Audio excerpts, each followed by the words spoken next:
Welcome to A View from Brussels. We're here today joined by Nicolás Pascual de la Parte on the EU strategic autonomy and defense.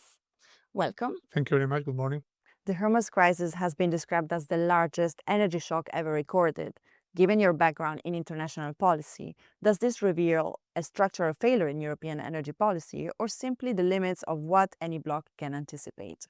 Well, the crisis in the Gulf has been unexpected shock for everybody. We have to remember there was a unilateral military attack carried out by Israel and the United States without prior consultation with European allies. That's why neither the allies from NATO nor the European members of the European Union would join in this military campaign. But the consequences have been felt by everybody. I mean, the high prices in oil and gas, the inflation has been touching all the pockets across the world, and that's why we have recognized once again that we depend very much on the imports of energy from the Gulf.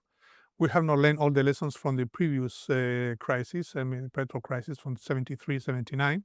We should be by this time be more autonomous, we Europeans, on our energy sources and to diversify them. But we will have to recognize that still we're very dependent on the oil and gas coming from the Gulf states, and we have to look into that. The European Commission has described the Strait of Hormuz as a global public good that must remain open under international law, while warning that the energy fallout will not be short-lived. Yet Europe had no seat at the table regarding the conflict. What does that tell us about the limits of European influence in a crisis that is directly hitting European citizens' bills? First of all, I think that one point that we have to make clear is that neither Iran nor other coastal state is entitled, according to international law of the sea, to exact tolls for the transit across the international straits. So far, the peaceful transit throughout the international strait is free of charge, and it should remain that way. Because if from now on, other countries are tempted to exact tolls on the shipping vessels, we will have a problem, all of us. Then this is the first point. We have to keep this open and free of charge for any navigating vessels across the Strait of Hormuz.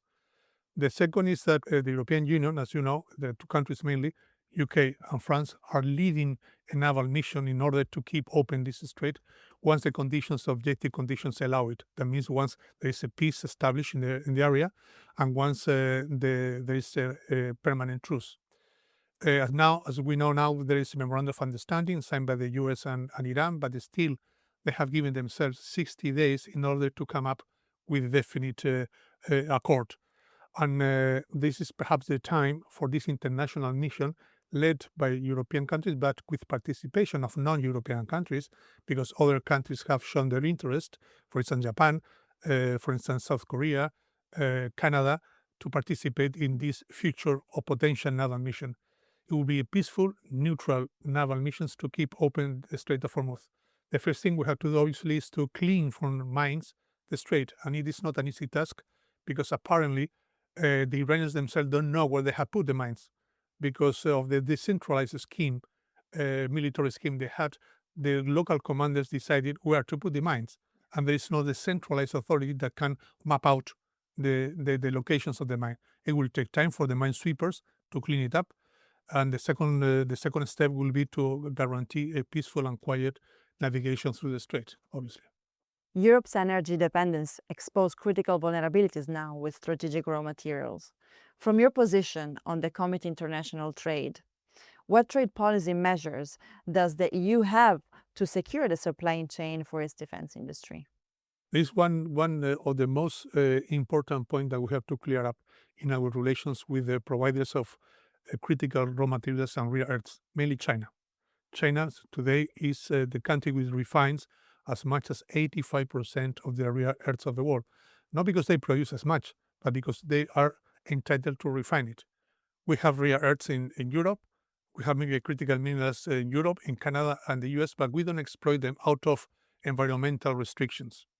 Then we have to decide, we Europeans and we Westerners, whether to depend entirely on China. It will be a vulnerability for us, a weakness for us, strategic weakness, or to decide to exploit our own resources. But then we have to convince our environmental lobby that it will not damage the environment, and we will take all the measures to avoid any kind of a spillover effect. But I think that we cannot continue dependent on China because that makes us totally dependent, weak, and vulnerable. Pivoting now to EU strategic autonomy and defense, you are the EPP coordinator on the Committee on Security and Defense.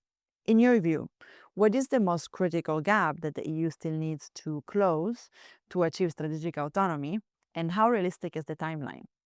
Well, first of all, I think that we have taken on board the need to provide ourselves with the resources, the military and civilian resources, to make the strategic autonomy a reality at the end of this decade. It doesn't mean that we will be totally autonomous because no country in the world is autonomous, totally, 100% we depend of each other, but at least to have enough resources, European-made resources, military and civilian ones, to provide for our own security. We cannot depend on any longer on third states, whether it is the US or NATO. We have to be able to take the reins of our own futures and to defend ourselves.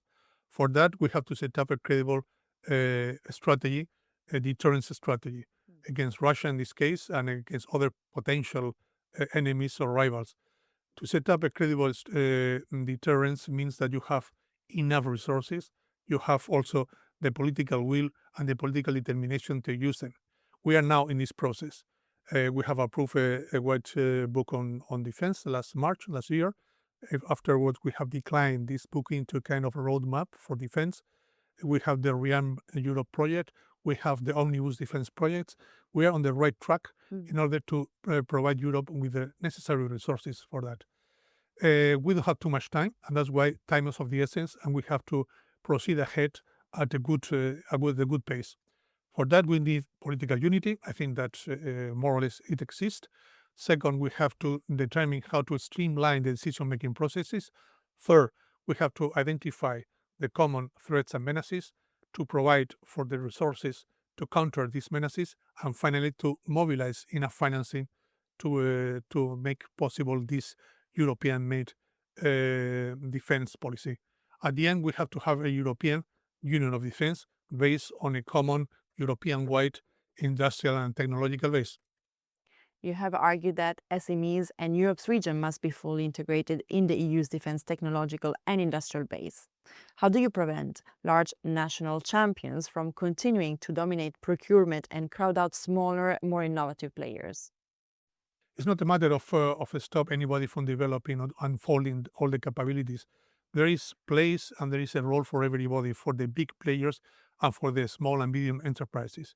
I think that the big players, the big contractors, have a locomotive, a tractor role, and behind them there must be a hubs of SMEs contributing to the change of production of products and services for defense and security. Then we have to make clear that we don't need more national champions. What we need is European-wide champions, because we have to compete with huge contractors in the US and also in China and other countries. Then Europe is the dimension of any champion, not any more national champions. I don't like this concept of national champion, European champions. We need competitive enterprises. And competitive enterprises mean big ones, good contractors to track along. I have said before, a cloud of SMEs because there is a place for everybody. The SMEs have a flexibility and a capacity of reaction for innovation that probably the larger ones don't have. And the largest one have a kind of financial muscle and administrative muscles and research and development that SMEs don't have. Then we have to complement each other in order to have a landscape of big, medium, and small size enterprises which are working together in the same direction. You have mentioned the relationship between the EU and the US. So, talking about the implication for this partnership, with the current uncertainty around the US commitment to NATO and the transatlantic burden sharing, how do you personally define the right balance between strengthening EU defense capabilities and avoiding the perception that Europe is distancing itself from Washington? I think that, we have in front of us the summit, the NATO summit in Ankara, the 6th and the 7th of July, and we will wait for the outcome of the summit. In addition to this, we have also the announcement by the Secretary of War of the United States, Mr. Hegseth, who has announced that the Pentagon will review the dimension of the military presence of the United States in Europe and within 6 months they will come out with the result of this redimensioning of the U.S. military presence. Well, these are two expectations we have, but whether whatever the results, the European Union has to take its own decision on its own future. That means that we want to reinforce, to strengthen the European pillar of NATO in order to make NATO more European in the control and command headquarters, in the integrated change of military chain and proceedings, target setting, joint drills. To make a real European pillar within NATO. For that, we need also the permission, the benevolence, the agreement with the US, our friends and allies. But if it is not possible, then we have to create this outside NATO. But we need European defense structure, hopefully and ideally within NATO. If not, the alternative, plan B, would be to do it outside NATO. Will be less orderly and will be more costly, obviously. But anyway, we have to provide ourselves with the capabilities with no alternative within 3, 4, 5 years. There is no other alternative. Lastly, you have mentioned the European pillar of NATO, and you also have an extensive experience in multilateral diplomacy, including at NATO. In your assessment, is the current moment a temporary disruption in the transatlantic relationship, or more of a structural shift that requires Europe to permanently recalibrate its strategic posture? It's more of a structural shift than a conjunctural, because it is not only a matter of this American administration and the American president to ask for a fair burden sharing. Other presidents before Mr. Trump, Obama, Bush, even Clinton, were asking for this fair distribution of the burden sharing among the allies of NATO. The European Union, the European state didn't react on time, and now we are in a hurry, reacting in a hurry a little bit. In any case, the relation with the US has to be, I am very much pro-Atlantist and pro-European at the same time. I think that we have to review, to modernize and to update the relation with the US in order to make it more on equal footing, because so far has been a relation of dependency on the US. We call it an alliance, but an alliance is not a safe alliance if there is a predominant hegemon and dependent states. It's a kind of dependency which is not good for anybody. Then if we are able to create this European pillar within NATO, the relations between the US and the European Union or the European states will be on an equal footing, and not a relation of dependency, but of a relation of partnership. That is, I think it would be much better for everybody. Thank you for sharing your thoughts and for being here today. A pleasure. Anytime. If you like this episode overview from Brussels, don't forget to like, comment, and subscribe. See you next time.